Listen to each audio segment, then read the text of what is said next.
Last year जो Covid जब start हुआ तो बच्चों में जाहिर है असर तो बहुत कम हुआ, बहुत कम बच्चे सीरियस हुए हमारे यहाँ बच्चे एडमिट भी हुए काफ़ी, लेकिन तादाद उनकी काफ़ी कम थी। इस बार जो देखा गया जो ये सेकेंड वेव है इसमें बच्चों की इन्वॉल्वमेंट थोड़ी ज़्यादा है as compare to last year. अभी तक की जो स्टडीज आई है, ये वायरस ने म्यूटेशन की, एक जेनेटिक चेंज करता है अपने स्ट्रक्चर में वायरस, जिससे इसकी अटैक रेट बढ़ जाती है।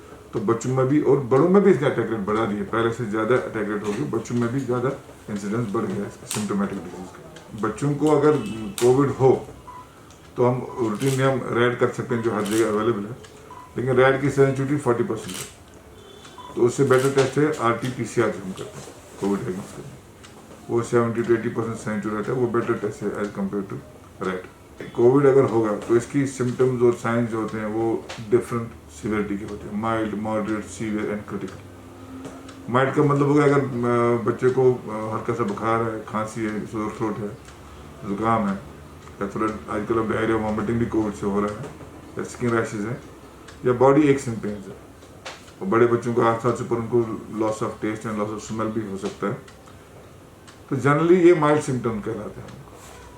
लेकिन अगर थोड़ा इससे बढ़ गया, बच्चे को रेस्पिरेटरी ब्रीदिंग रेट जो फास्ट होगी, फास्ट ब्रीदिंग स्टार्ट होगी, तो ये मॉडरेट कैटेगरी में चला जाता है।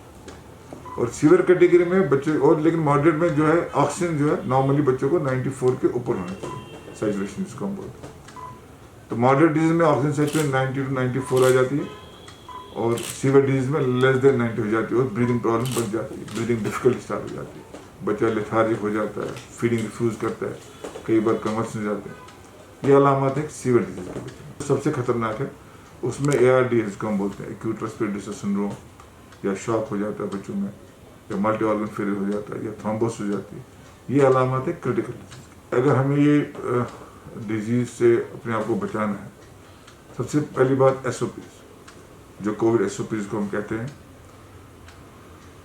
Face mask, hand washing and social distance, ये तो हम पिछले 1 साल से आ रहे हैं, और जो हमने 1 साल में देखा कि लोग तवज्जो कम दे रहे हैं, इस पर तवज्जो देने की बहुत जरूरत है। ये एक तरीका आप अपने आप को बचा सकते हैं। दूसरा है कि आप अपने आप को, आजकल जो इस वक्त पैंडेमिक जो है सेकेंड वेव चल रही है, इसमें जितना हो सके अपने आप को आइसोलेट करो, अपने घरों में रहो। कोई मजबूरी बाहर जाने की तब जाएं, वरना नहीं, और जब भी जाएं तो SOPs बराबर।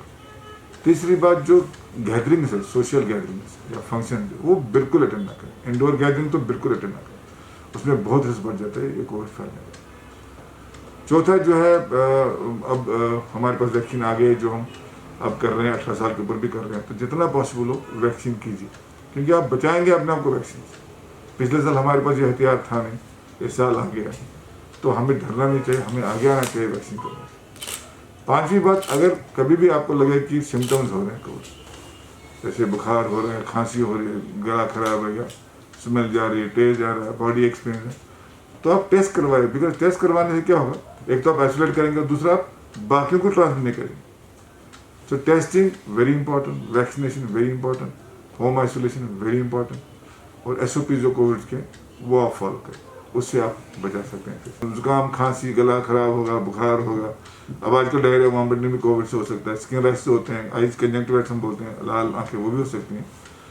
ये कॉमन फीचर्स हैं जो बच्चों में होते हैं, और बड़े बच्चों में जो आज तक वो अपने टेस्ट के बारे में या स्मेल के बारे में भी बोल सकते हैं। बच्चों में भी वैक्सीन रिकमेंड नहीं है, अभी ट्रायल स्टार्ट हो गई, ट्रायल चल रही है अभी 12 से 18 साल के बच्चों की, जो भारत बायोटेक कर रहे हैं, लेकिन अभी उसका रिजल्ट नहीं आया है। तो इंशाल्लाह हम करीब हम बच्चों में भी स्टार्ट करेंगे, तो लग नहीं रहा कोई ऐसी कॉन्ट्राइंडिकेशन बच्चों में वैक्सीनेशन की है, लेकिन चूंकि ट्रायल जो भी नहीं हुए तो हम बच्चों में रिकमेंड नहीं कर रहे हैं।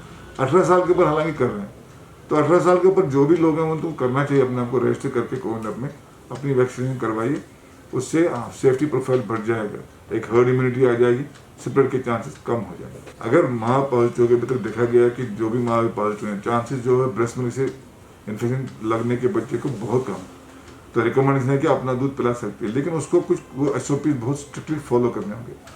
बच्चे का ख्याल तो कोई जो नेगेटिव है फैमिली वाला वो करेगा, और बच्चा प्रेफरेबली दूसरे कमरे में रखना है, अगर एक ही कमरा है तो 6 फुट की दूरी पर रखना है, और जब भी बच्चे को दूध पिलाना है तो अपनी हैंड वॉशिंग और मास्क N95 मास्क जरूर लगाना है।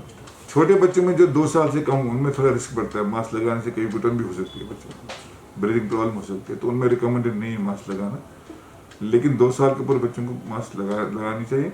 और जो छोटे बच्चे ज़्यादा हैं, अगर उनको कोविड हो गया तो जो घर में बाकी मेंबर्स हैं, पर्टिकुलरली पेरेंट्स, उनको बच्चे को हैंडल करना चाहिए। ग्रैंड पेरेंट्स को अपने बच्चे के नज़दीक मत जाने दीजिए, क्योंकि जो ओल्डर एज में इनकी रिस्क ऑफ डेथ ज़्यादा है, रिस्क ऑफ सीवियर डिजीज ज़्यादा है।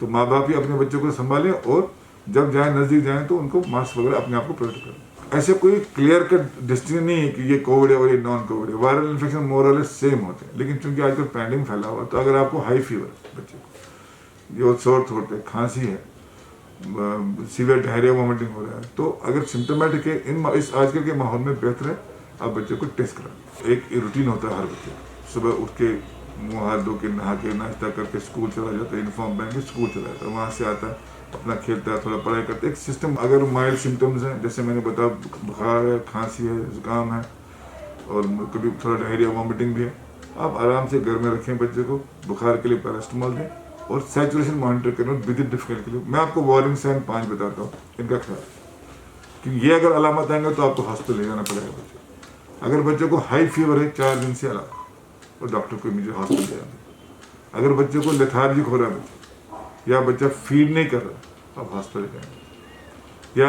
अगर बच्चे को ब्रीदिंग डिफिकल्टी हो रही है, या अगर आप ऑक्सीजन सैचुरेशन मॉनिटर कर रहे हैं तो 94 से कम अगर की, इन 5 सूरतों में आपको बच्चे को इमीडिएटली हॉस्पिटल लेना पड़ेगा। अदरवाइज आप घर में आप बच्चे को एक्सप्लेन करें, आप SOPs फॉलो करें, उनको अच्छा हेल्दी डाइट दें, वाइटामिन दें, जिंक दें, विटामिन C और जिंक आज का रूटीन देते हैं हम इम्यूनिटी बूस्टर के लिए, वो दें, वो सफाइस कर दे। और बुखार को भी हल्का फुल्का पैरास्टामोल दें। हमारे पास ऑक्सीजन इस वक्त जो है करीब 1,500 लीटर पर मिनट कैपेसिटी हमारे पास ऑलरेडी है, जो इस वक्त हमारे प्लांट्स हैं। उसके अलावा हमारे पास बल्ब्स भी करीब 300 है। तो अभी तो अल्हम्दुलिल्लाह काफ़ी हमारे पास है रिसोर्सेज जो हम यूटिलाइज कर सकते हैं, हमारे यहाँ अगर एडमिट बच्चे हो गए तो। लेकिन एक बात बताना चाहूँगा कि पैंडेमिक में अगर हम अपने आप को SOPs फॉलो नहीं करेंगे, अगर हम अपने आप को इन्फेक्शन मिटिगेट नहीं करें, अगर हम वायरल स्प्रेड को मिटिगेट नहीं करें, कम नहीं करें, तो कई बार क्या होता है, इतने पेशेंट आते हैं एट अ टाइम कि कोई भी दुनिया की जो हेल्थ सिस्टम है कोलैप्स कर जाए।